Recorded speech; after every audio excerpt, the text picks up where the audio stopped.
Thank you so much for taking time out of your busy day to check out this video. Please subscribe if you haven't already and like this video. It'll take you just a moment, but it will do me a world of good. Last thing, in the description below, I have links to my Patreon page. If you have the means and you appreciate the content, please consider contributing. Just a few dollars a month from you will ensure that I'm able to continue providing the best content that you want to see. Because after all, this channel's for you. Now back to the video. Yo, what's up YouTube? Crash Wilcox. Got another build guide for you. So we're gonna kind of do it in the same vein as we did with that $600 PC build. So right now I'm gonna be walking you through how we pick the parts and all that. And then in part 2, we'll be going through the full build guide. So this is not a gaming computer. This is just gonna be more of like a internet surfing, email, YouTube watching type computer. So, you know, one of the struggles that you run into when you tell people that you build PCs and they start seeing some of the videos and they see a lot of the gaming computers, they always think that that's what, custom built computers are. So I wanted to kind of show this, that you can still build really good computers for a good value that serve other purposes besides just playing games and stuff like that. So this computer is going to be for my mom, finally coming around to let me build a computer. So we'll be kind of walking through what we decided on for her, what I think is going to work well. And I told her the plan was to try to make it kind of as cheap as we could, but still be a good value and a good product at the end of it. So here we are again, PC part picker, where we start all of our builds. Coming here to the save parts list. And then if you guys can see right here, I am going to go through a second build that we have on here. Another option if you're into, if you want to get into like a super low budget, entry level gaming computer. But we're going to click right here and jump into the Intel $400 build. So as with any computer, I think that whether it's a high-end gaming computer or, a really low-end entry, web surfing kind of computer, I think the CPU is always the backbone of any computer, and that's where you should really try to get the best that you can. So right here, we decided to go with the i3 9100. 4-core, 4-thread. It's got a boost clock up to 4.2 gigahertz, which is great, pretty fast. It's the non-K chip, so it is not unlocked. It's not overclockable, which again, she's not going to overclock it, not a big deal. But it's also not the F variant, so it does have integrated graphics, which is going to save us from having to get a graphics card. With this budget, that would be difficult to get anyway, so this is going to serve both purposes, and it should do it really well. Yeah, just not much to say about this other than just it's a good 4-core, 4-thread processor compared to what she's had. Currently, I think with just an old brick laptop, this is going to be a much better CPU, much better experience.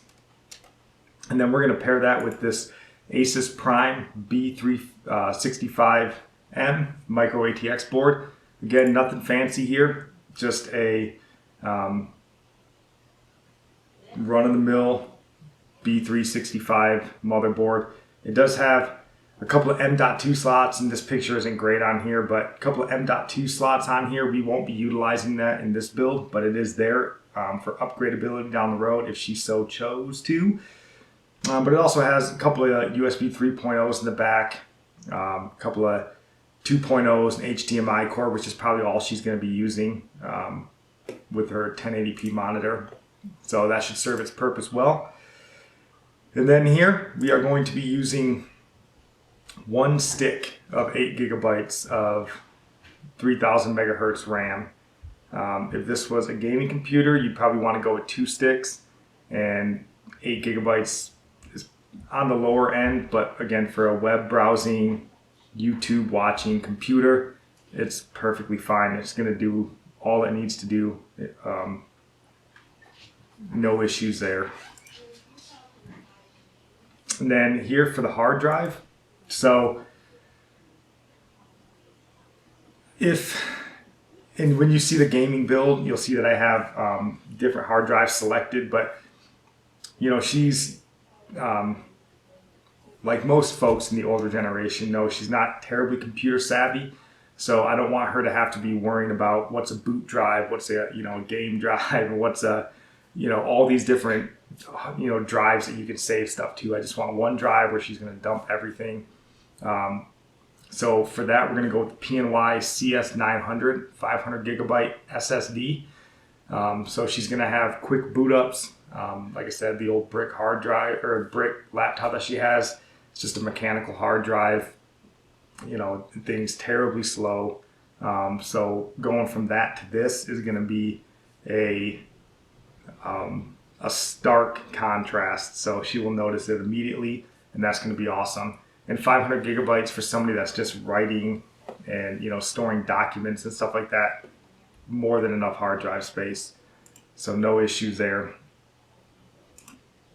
For the power supply here, again, nothing fancy like everything in this computer, just a real basic, bare bones, but serves its purpose. So we got the Thermaltake Smart BX1 450. It's an 80 plus bronze, non-modular power supply, but again, she ain't going for looks, doesn't want the RGB, doesn't want all that, just wants it efficient, wants it to work, and this is going to do the trick. So that's what we picked there. And then for the case, like I mentioned, doesn't want all the lights, doesn't want all the flash on it. So we went with the Thermaltake Versa H17, just a micro ATX case. Honestly, I think it looks pretty good for what it is, sleek, kind of that brushed metal look. It's kind of nice. Nice open area to work in. Should be pretty good. And then you can't see it here, but in other pictures, it's got, I think, 2 USB 2.0 and then 1 USB 3.0 on the front I/O, which will be nice. So that was the basic build that we went with for her. There are a couple of things that we added onto this. So right now, $370 minus tax is what we came into right here. And this is everything that you would need to get this computer up and running. But she does work off of Wi-Fi. She's not hooked up to an Ethernet cord, so we had to address that issue. And then the i3-9100 does come with the Intel stock cooler, so you don't have to get a different CPU cooler. But since I love my mom, I'm not going to stick her with the Intel stock cooler. So to replace that, we went with the Thermaltake Gravity i2. In my mind, this is sort of the stock cooler. This is what Intel should be pushing out. This is what their stock cooler should look like. This sort of resembles AMD's, the Wraith, I think it's the Spire, is the one step down from the Prism. This is essentially that. So it's going to be a little bit better at cooling and a little quieter, and that's just a nice touch for 10 bucks. It's going to be fine. And then we also went with just a little USB Wi-Fi adapter, so she can plug it in and get that Wi-Fi that she needs.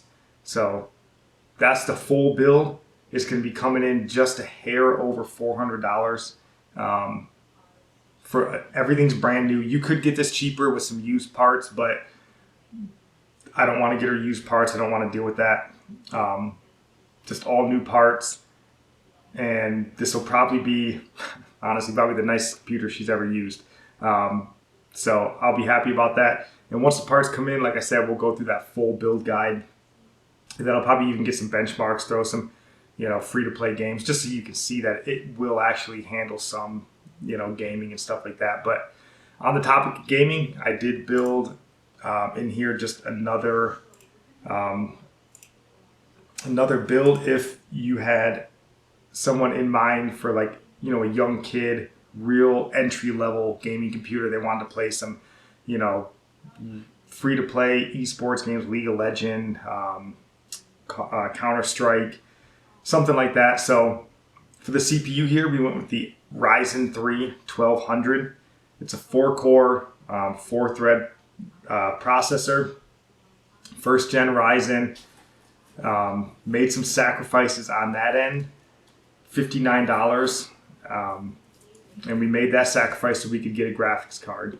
But we paired that up with the A320 from Asus.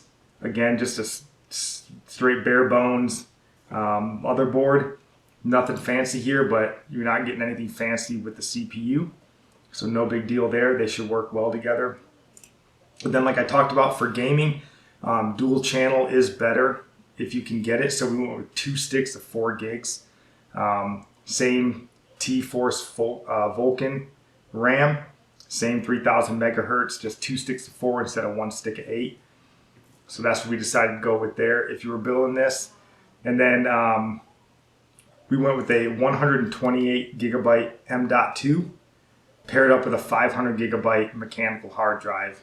So you'll get that fast boot with your OS, but then you'll actually have a decent amount of space to store some of your, most played titles right here. And then the graphics card we're going with is the Sapphire Radeon RX 570. It's a 4 gig. My kids have the 574 gig. Works perfectly fine for Fortnite. They play Stardew Valley, Team Fortress 2. It's a perfectly good graphics card for that 1080p. Now, if you're getting into AAA titles, it's going to probably start to struggle. Same case and then same power supply. We'll get you all in right a hair over $400 as well for that. So that's an option for you there. But again, we're not doing that. We're going with just the web browsing, like web surfing PC. So there you have it. And then we'll see you guys in part 2 when we get to the full build guide. Peace.